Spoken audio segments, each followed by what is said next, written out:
Helena smelled the familiar scent of old paper and dust as she wiped a soft cloth over the leather cover of a rare copy of Time and the Wind. The dim morning light streamed in through the high window of the storeroom, illuminating the particles dancing in the air. It was a ritual she had repeated for 20 years, a gesture of care that seemed to put the world in its right place. Each book there had a story, not just the one printed on its pages, but that of the readers who had sought it out. That day, a Friday in August, the silence in the bookstore seemed deeper, as if bearing the weight of the decision that would be made that afternoon, when management of the business would officially pass into her brother's hands. The storage room door creaked open, and Ricardo entered, bringing with him the scent of an expensive perfume that clashed with the surroundings. He wore a well-cut, dark gray suit, and his shoes gleamed, a stark contrast to Helena's dusty apron and paint-stained hands. He smiled, a wide smile that always seemed rehearsed for photos. "Ready for the big day, little sister?" he asked, his voice filled with a slightly forced excitement. Helena forced a smile back, feeling a strange knot in her stomach. She was 5 years older, but at that moment, under his confident gaze, she felt small and old-fashioned, like one of the relics he protected. Ricardo's cell phone vibrated in his jacket pocket, and he stepped away to answer it, walking to the doorstep. He lowered, his voice turning his body as if to shield the conversation, but the inventory was small and the acoustics treacherous. Helena, who was organizing a stack of accounting books, stopped what she was doing, her heart beating a little faster. She didn't want to hear, but the words reached her, fragmented and sharp. "Don't worry, the old guard won't cause any problems," Ricardo whispered into the phone. "The paperwork will be signed this afternoon. By the end of the month, the land will be free for you to build this tower." Helena's breath caught in her throat. Free land? Tower? Wasn't this about modernizing the bookstore? He hung up the phone and turned to her with the same smile as before, completely oblivious to what she'd heard. It was the new system people confirming the installation for next week. He lied, straightening his tie. Helena simply nodded, unable to form a word. The lie was so quick, so natural, it made her dizzy. She felt the weight of the book in her hands, its worn spine, the history of generations contained within. He wasn't talking about a new computer system. He was talking about erasing it all, about turning that sanctuary of memories into a pile of rubble to build a building. The injustice of his words hit her like a blow. "I'm going to pop into the office to get the last financial statements for the meeting," Ricardo said, already heading for the small back room. "Dad wants everything impeccable for the lawyer." He stopped and looked at Helena, his expression softening. "You look tired, sis. After today, you'll finally be able to rest. No more carrying this burden alone. I'll take care of everything, you'll see." The affection in his voice was palpable, but now it sounded like poison to Helena. Each kind word felt like another layer of deception, an attempt to keep her docile and ignorant while he plotted the dismantling of their life. She wanted to scream, to ask about the tower, but her throat was closed. Instead, she murmured, "Okay," and watched him disappear down the hallway. The weight he spoke of wasn't the bookstore, but the blind trust she'd placed in him for years. How could she have been so naive? Tension began to creep up her spine, a mixture of anger and panic. The meeting with the lawyer was at 3 in the afternoon. She had only a few hours to understand what was happening, to find proof that went beyond a casually overheard sentence. She looked around at the shelves her grandfather had built with his own hands. It wasn't just a business. It was her family's legacy, and she felt a responsibility to protect it with a ferocity she hadn't known she possessed. The morning dragged on in a haze of anxiety. Customers came and went, and Helena served them on autopilot, her friendly smile a thin mask over her inner turmoil. Around noon, Ricardo returned to the main counter, holding 2 cups of coffee. "I brought it for you," he said, handing one over. "Just the way you like it, with a little foam." It was a small gesture, an act of care that on any other day would have warmed her. Today it only reminded her of how well he knew her preferences, and yet was willing to betray her so deeply. She accepted the cup, her fingers brushing his, and felt a chill. It was like touching a stranger. "Dad called," Ricardo continued, leaning against the counter. "He wants to have lunch with us before he goes to the lawyers, at our usual restaurant." The idea of sitting at the table with them, pretending everything was normal, was torturous. But she knew she couldn't refuse. Refusing would raise suspicion, and she needed time. "Sure," he replied, his voice firmer than he expected. I'm just closing the morning register. Ricardo smiled, satisfied. Great. It's a day of celebration after all. Helena stared at her distorted reflection in the window. Celebration. The word had never seemed so empty and cruel. The restaurant was an old-fashioned place, with checkered tablecloths and the same old waiter.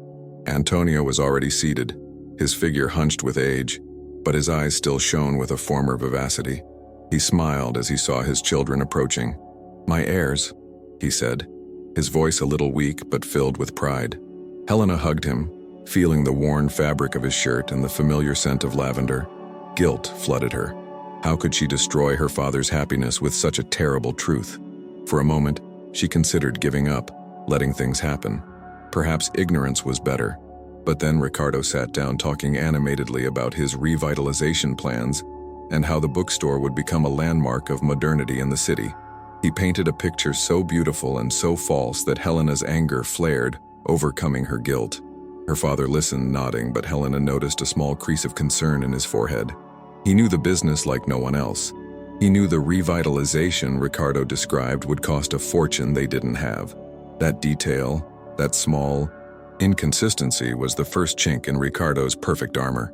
And the old suppliers, my son? So Antonio asked suddenly, cutting through Ricardo's monologue.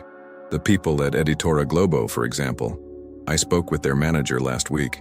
He told me he hasn't received any contact about this new phase of yours. They've been our biggest partner for 30 years. The question hung in the air. Ricardo hesitated for a split second, his smile faltering. I'm still in the strategic planning phase, Dad. I want to have everything defined before I talk to them. It's a process, you know. The answer was vague, too corporate for the old bookseller's taste. Antonio narrowed his eyes. He looked from Ricardo to Helena, who remained silent, stirring her food on her plate. Her stillness was unusual. Helena always participated in conversations about the store, always had an opinion. That silence, combined with Ricardo's evasive answer, made her father's suspicions grow. He didn't say anything else, but Helena saw in his eyes that he too had noticed something. He smelled the smoke even without seeing the fire. That subtle moment of doubt in her father's eyes was the reassurance Helena needed. She was no longer alone in her suspicion. After lunch, they returned to the bookstore. The meeting was just over an hour away. Helena, can you find that old folder of property records for me? The lawyer can ask. I think it's in my drawer in the office, Ricardo asked. He seemed relaxed again, as if his father's questioning hadn't shaken him. He'd underestimated the old man's intelligence and his sister's intuition. Helena agreed, and went to the small room Ricardo had used as an office for the past few months. The room was too organized, impersonal, unlike the creative chaos that had always characterized the rest of the store. The drawer was locked. Helena felt butterflies in her stomach. Why lock a drawer with old documents? She remembered a spare key her father kept in a pen jar on the bookshelf. With trembling hands, she tested the key. It fit. When she opened the drawer, she saw not only the property records folder he'd requested, there was another folder, a different color, hidden underneath. The label read, Project Horizonte, Confidential. Her heart hammered against her ribs. This was it. The proof, or the beginning of it, was there, in her hands. With the sound of the store in the background serving as a distant rumble, Helena opened the confidential folder. What she found was worse than she imagined. They weren't modernization plans. It was a detailed proposal from Constructora Horizonte, with floor plans for a luxury residential building. There was a pre-contract for the purchase and sale of the bookstore's land, with prices and clauses. The document was dated 2 months ago. Ricardo's name appeared as the intermediary in the deal, with a hefty commission listed at the end. It was betrayal on letterhead, signed and stamped. Leafing through further, she found the reason for it all. Bank statements and collection letters in Ricardo's name. Huge debts from loans and investments gone wrong. He wasn't trying to build a future. He was desperately trying to erase the mistakes of his past, using the family legacy as a bargaining chip. The pieces fell into place with painful clarity. The rush, the lie about the tower, the need to get her father's signature that day. It all made sense. She took out her phone and photographed each page, her fingers, steady, the hesitation replaced by icy determination. She put the folder back in the drawer, locked it, and replaced the key, her movement precise and calculated. She grabbed the property records folder Ricardo had requested and left the office, her face a mask of neutrality. Ricardo was on the phone again near the entrance, laughing about something. He saw her and gave her a thumbs up, as if they were teammates. Helena felt nauseous, but forced herself to walk calmly toward him. "Here's the folder," she said, her voice steady, handing the document to him. He didn't even look at her face, just took the folder and continued the conversation. His indifference, his confidence that she was merely an obedient pawn in his game, was what sealed her fate. Helena returned to the counter, her cell phone with the photos of the tests burning in her pocket. The meeting was less than 30 minutes away. She sent the photos to her email, and then to a trusted person, with a short message. "Keep this for me. Urgent." Then she went to her father's office, where he was lounging in his old leather armchair. He looked at her, his tired eyes filled with a silent question. Helena took a deep breath. It was time to tell him. "Dad, we need to talk before we go," she began quietly, closing the door behind her. She sat on a stool across from him, the same one she'd used as a child, and listened to the stories he'd read aloud. Su Antonio watched her, his expression serious. He knew something serious was happening. "It's about Ricardo," she continued, feeling her hands tremble. "He's not going to modernize the bookstore. He's going to sell everything." She saw the initial confusion on her father's face, quickly followed by a flicker of understanding. The doubt he'd felt at lunch now had a name. She didn't need to show the photos. She simply told what she'd heard, what she'd found in the drawer. She described the construction company's project, the debts, the pre-contract. With each word, she saw her father's body stiffen, disappointment darkening his eyes. It wasn't anger. It was a deep pain, the pain of a father discovering a son's betrayal. When Helena finished, the silence hung heavy in the air. So Antonio looked at his hands, calloused from a lifetime of work. "I felt it," he said, his voice hoarse. "I felt his heart wasn't here anymore, but I didn't want to believe it."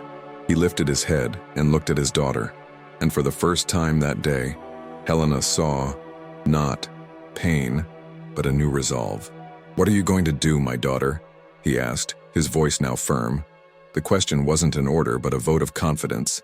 He wasn't asking what they should do, but what she would do. In that instant, the dynamic between them shifted.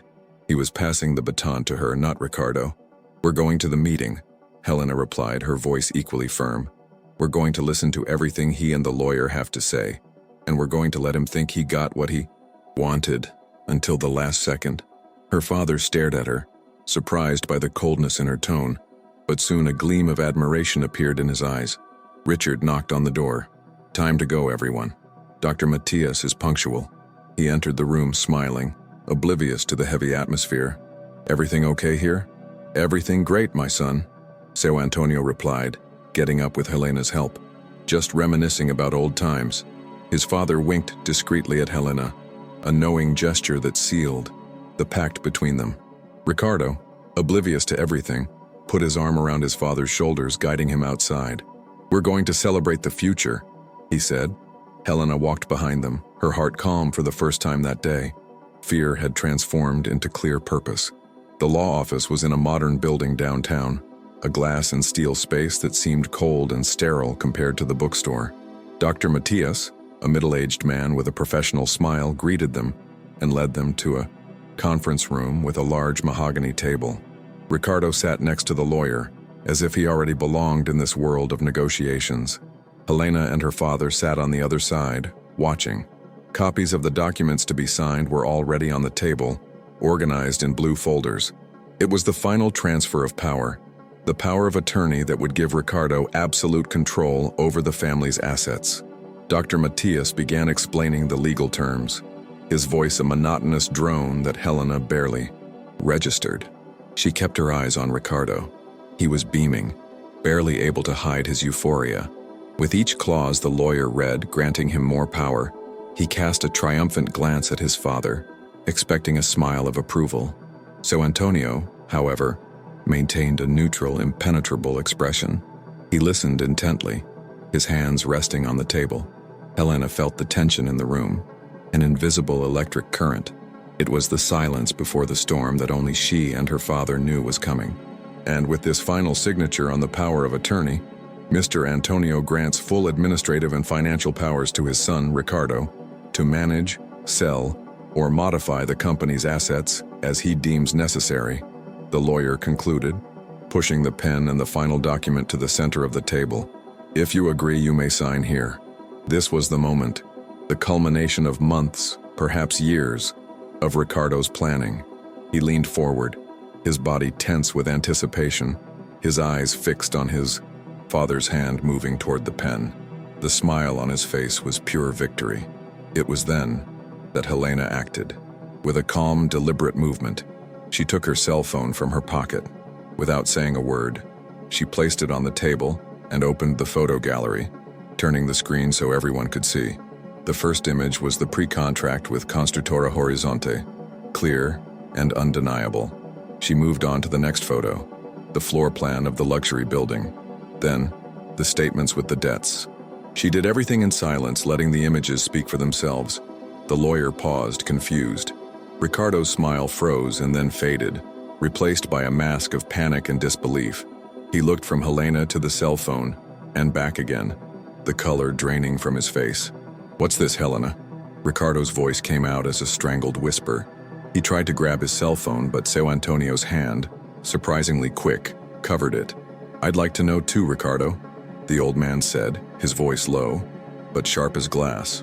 "What Horizon project is this? And what commission is this in your name?" The lawyer, Dr. Matias, recoiled in his chair, his eyes wide, realizing he'd stepped into a familiar minefield. He stared at the documents he'd prepared, now looking like instruments of a crime. Ricardo stammered, trying to find an explanation. This is a misunderstanding. It's just a study, Dad. A possibility for the future, that's all. I was going to tell you." The lie was weak, desperate. "A study you hid in a confidential folder in a locked drawer?" Helena finally spoke, her voice clear and firm, without a hint of hesitation.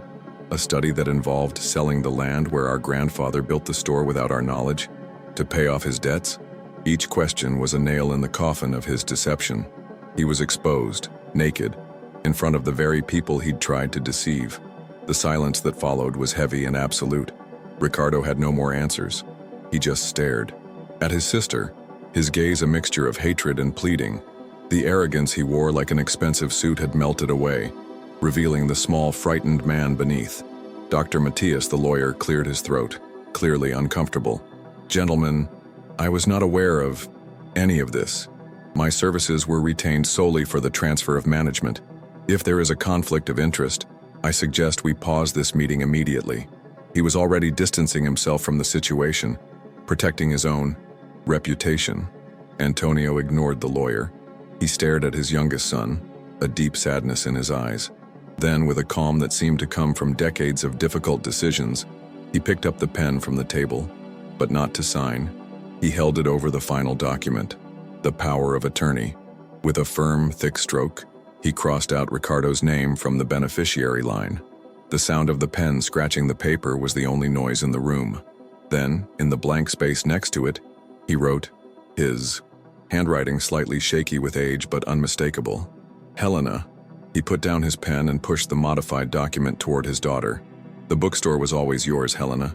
You just didn't realize it," Seu Antonio said, his voice cracking but filled with new conviction. "You have your grandfather's heart.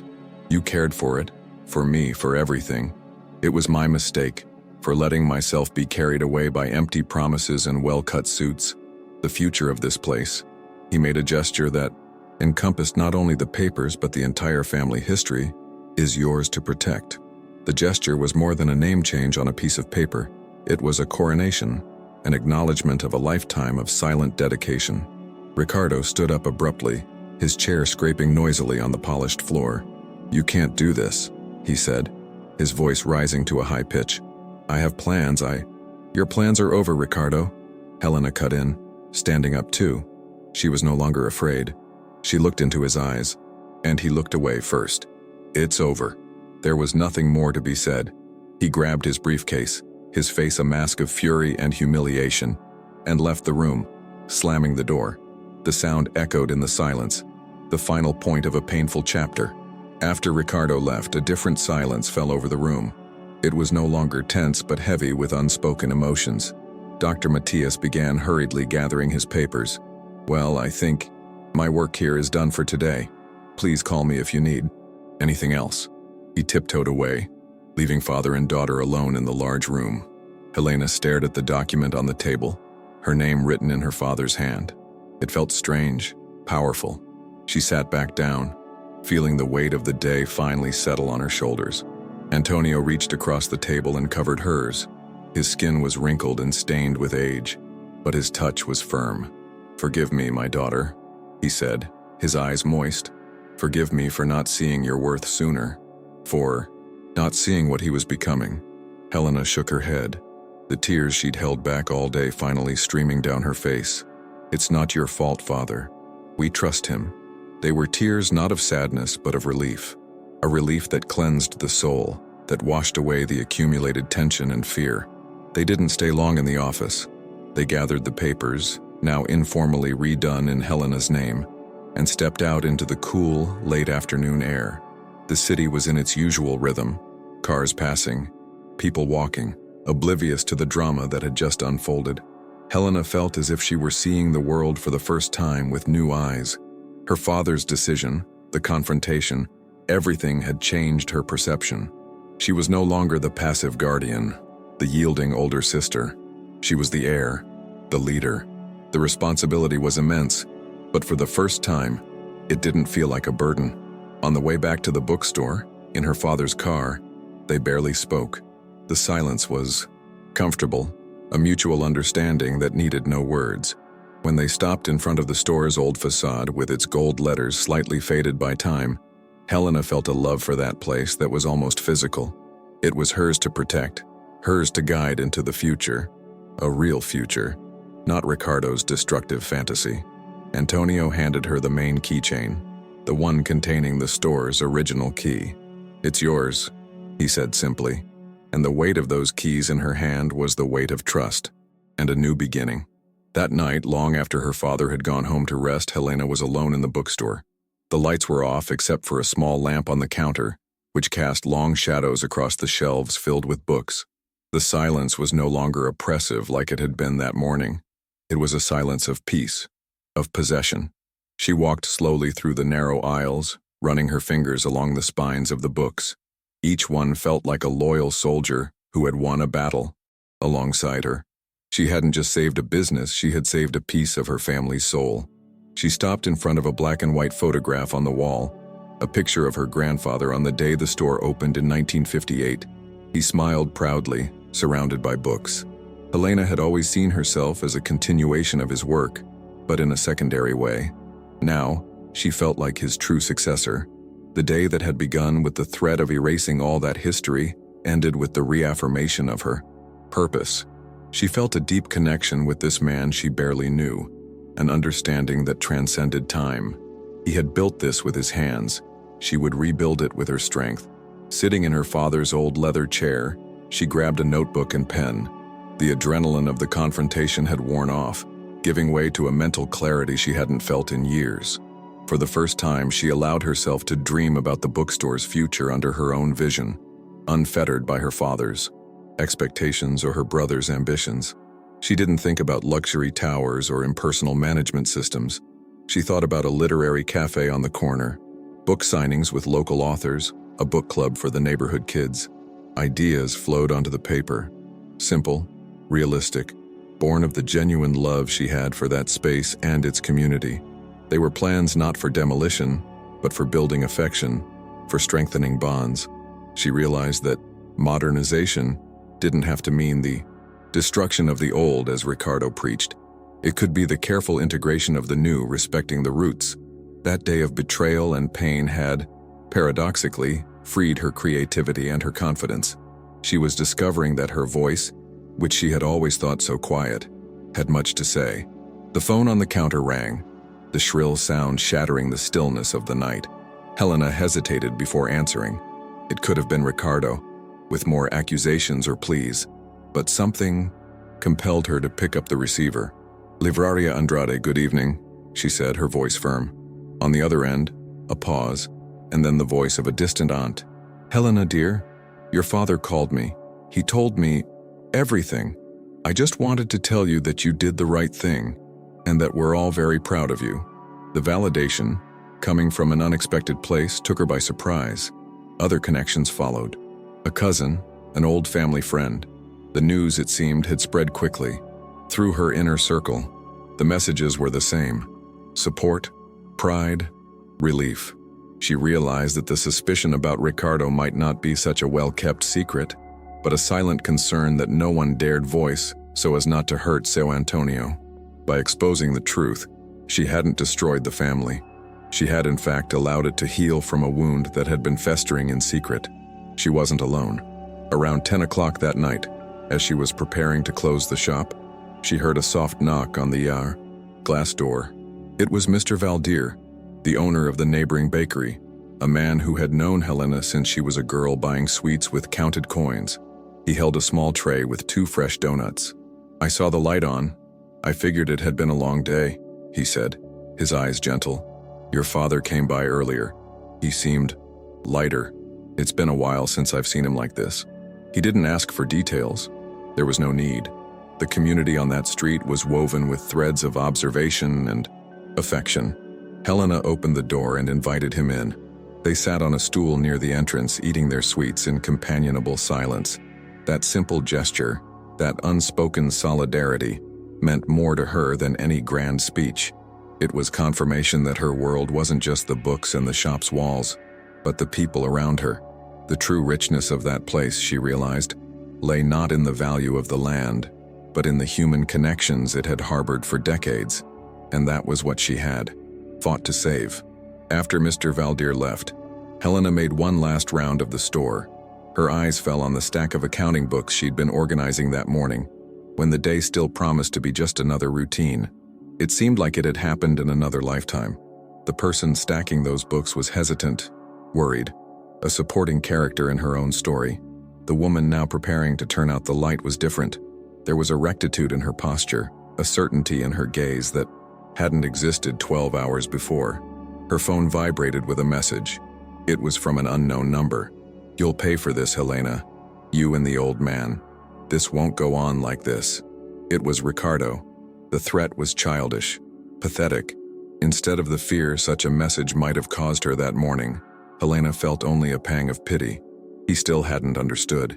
The battle wasn't about money or a building.